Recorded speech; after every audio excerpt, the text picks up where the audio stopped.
안녕하세요. 대단히 반갑습니다. 그릭넌 자연형TV 이종수입니다. 이번 시간은 1312번째 시간으로 노라노 2라는 글을 읽어드리겠습니다. 노라노 2.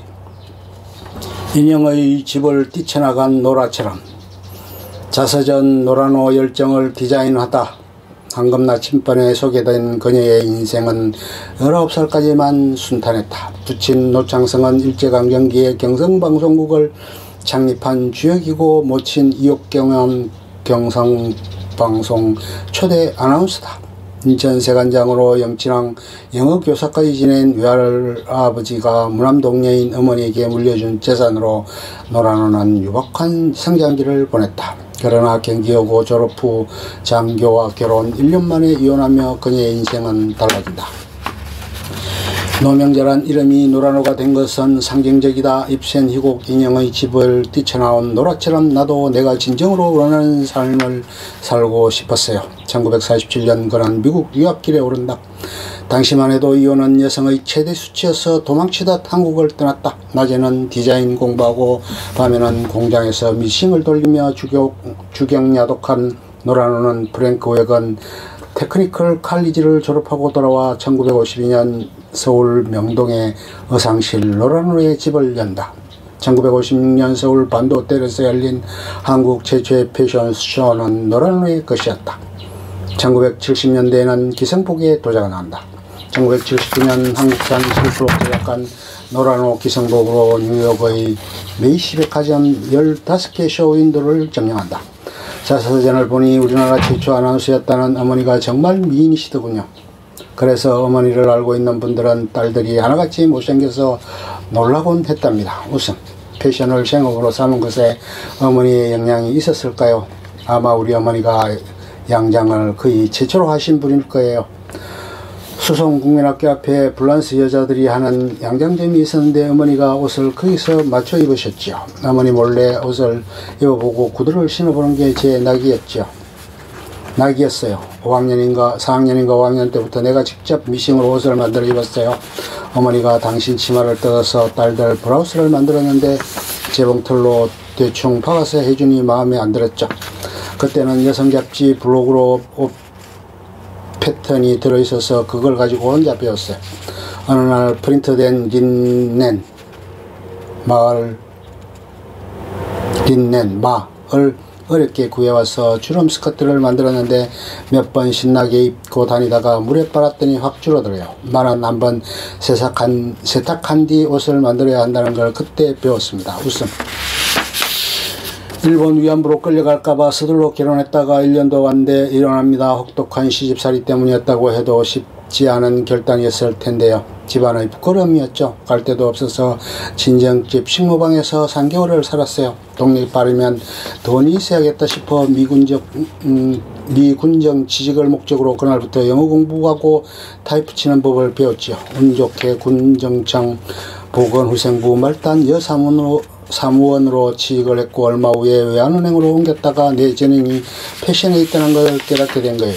관사에서 자주 열리는 파티를 준비하면서 일본인들이 버리고 간 기모노를 싼값에 사서 드레스를 만들어 입었더니 다들 놀라더군요. 이혼은 쓰라렸지만 후회하진 않아요.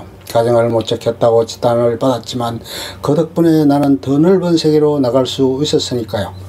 율버린 너도 사간 노라노 실크. 오히려 아버지께서 딸에게 용기를 줬다고 적혀 있습니다. 세상이 변하니 너도 제2의 인생을 시작해보라고 하셨어요. 유학을 마치고 돌아와 미군 쪽 요청으로 미니 패션쇼를 하게 됐는데 이튿날 모든 신문에 여자들이 우통을 벗고 쇼를 했다고 비난하는 기사가 실렸더군요. 그걸 읽고 낙담에 있으니 아버지가 찾아오셨어요.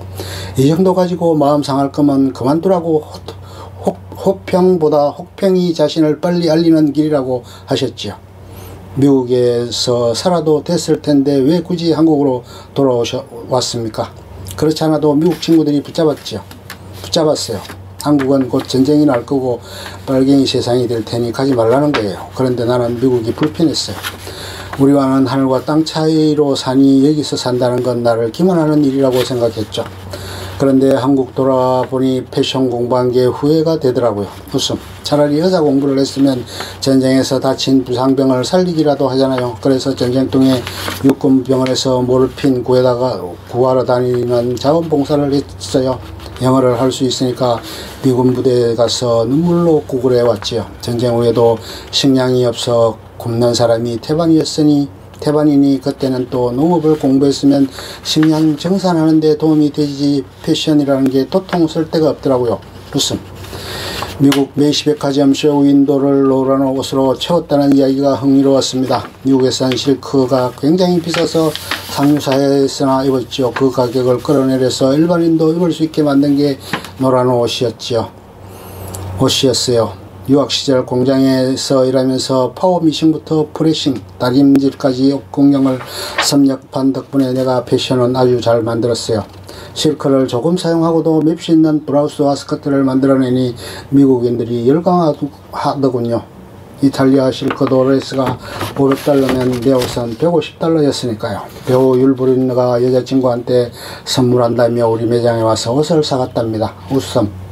실크도 90% 한국산을 사용했어요. 한국 농촌 돈벌이를 하니 에너지가 솟았고 나도 조국의 발전에 한 달이 담근 셈이니 뿌듯했지요. 웃음. 프린트 공장도 직접 운영했습니다. 메이시백화점의 첫 번째 컬렉션이 히트하고 두 번째 컬렉션은 다 성공하니까 카피들이 생겨나대요. 홍콩에서 노란 옷 디자인을 하면서 값싸게 가짜를 파는 거예요. 안되겠다 싶어 프린트 공장을 시작했죠. 프랑스에 가서 미술 서적을 잔뜩 쏘아쓰는 시대감각에 만난 프린트를 우리 공장에서 직접 찍어냈어요. 그걸 엔지니어 프린트라고 하죠. 그거 시작할 때 여자가 할 일이 아니라고 다들 말렸지만 내가 그랬어요. 프린트 공장을 첩처럼 생각하고 하겠다. 손해가 나도 감수하겠다. 세컨드라는 게 원래 생산성은 없잖아요. 웃음. 그래서 미국 수출 15년을 버텨낸 거예요. 집에서 속옷바람으로 다니는 주부들을 위해 점프 스커트를 만들어 했죠. 60년대의 얘기예요. 집을 구하러 다니는데 가는 집마다 여자들이 고쟁이만 입고 앉아있어요. 돈 안 들고 멋진 옷을 입힐 수 없을까 싶어 제일 싼 나이론에 빨간 장미꽃이 그려진 원단을 사서 소매 없는 펑퍼짐한 원피스를 만들었죠. 막 빨아 입을 수도 있고 남편들이 감사 전화를 얼마나 많이 걸어왔나 몰라요. 우리 마누라 예뻐졌다고. 웃음. 패션이 없는 시대. 노란 옷의 생명력은 어디 있다고 봅니까? 참 오래 입었다며 고마워하는 고객이 많아요. 3대에 걸쳐 입는 집도 있더군요. 미국 기자가 내 패션쇼를 보고 노란 옷의 매력은 잘 절제된 엘레강스라고 하더군요. 멋이 절제돼야지 튀면 이미 멋이 아니에요. 그래서 노란 옷은 요즘 입어도 올드하다는 느낌이 들지 않나 봅니다. 요즘 젊은이들 입고 다니는 옷을 보면 어떤 생각이 듭니까? 하이 실종이라고도 하는 시원하고 좋지요. 뭐 유행이 그러면 그렇게 입는 거예요. 웃음. 사실 지금은 패션이 없는 시대예요. 지난 100년 동안 급속도로 변화해 왔으니 더 이상 새로울 게 없지요. 무슨 라인 하는 것에 대중이 식상해요. 디자이너들에게 자주 유지되는 게 싫은 거지. 안티 패션 시대라 이럴 때 꼭 이렇게 입어야 한다는 법이 없어요. 패션샤로 보면 이것도 거쳐야 할 흐름이라고 봐요. 나쁘지 않아요. 놀고 먹는 건 죽음을 기다리는 것이나 마찬가지라고 했더군요. 하루도 쉬지 않고 살아온 인생이 지겹지 않습니까?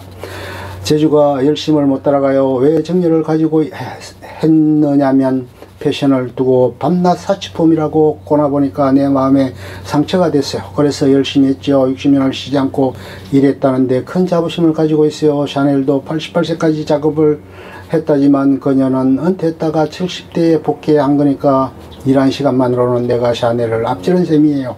웃음. 개인적으로 발렌시아가를 제일 좋아해요. 튜닉이니 판토링이니 하는 패션 트렌드가 다 그 사람 머리에서 나왔어요. 진정한 명품이죠. 패션계의 전설 노라노를 만났다. 명품을 즐겨 입습니까? 아니요. 나는 내 옷만 입어요. 살 필요가 없죠. 내가 그보다 더 잘 만들 수 있는데. 디자이너의 자존심일까요? 한번 사입어볼까 하는 생각에 아르마니아에 가서 코트를 입어봤는데 패턴이 나쁜지 몸이 불편하더군요. 패턴은 역시 샤넬이 좋았는데 거기도 요즘 이상한 옷을 만들더군요. 요즘은 파리를 이잡듯이 돌아다녀봐도 정말 잘 만들었다 하는 옷이 없어요. 대중 취향으로만 가죠. 옷을 잘 입는다는 건 어떤 의미입니까? 많이 보고 많이 입어보는 수밖에 없지요. 그런데 럭셔리의 반대말이 빈곤이 아니라 천박함이에요. 비싼 명품을 입는다고 멋쟁이가 되는 건 아니라는 얘기죠. 그리고 옷이 날개라는데 직장 여성에겐 옷이 무기예요. 옷 잘 입어서 출세한 여자를 내가 많이 알아요. 웃음. 참 박한선 씨가 유일한 사치가 노란 옷을 입는 거였어요. 어떻게 해야 행복해질까요? 자신을 과대평가하지 않으면 돼요. 일종의 욕심이죠. 사람들이 불행한 게 그 욕심 때문이에요. 반건달처럼 사세요. 웃음. 끝. 좋으면 좋아요, 구독, 알림 설정 눌러주세요. 감사합니다.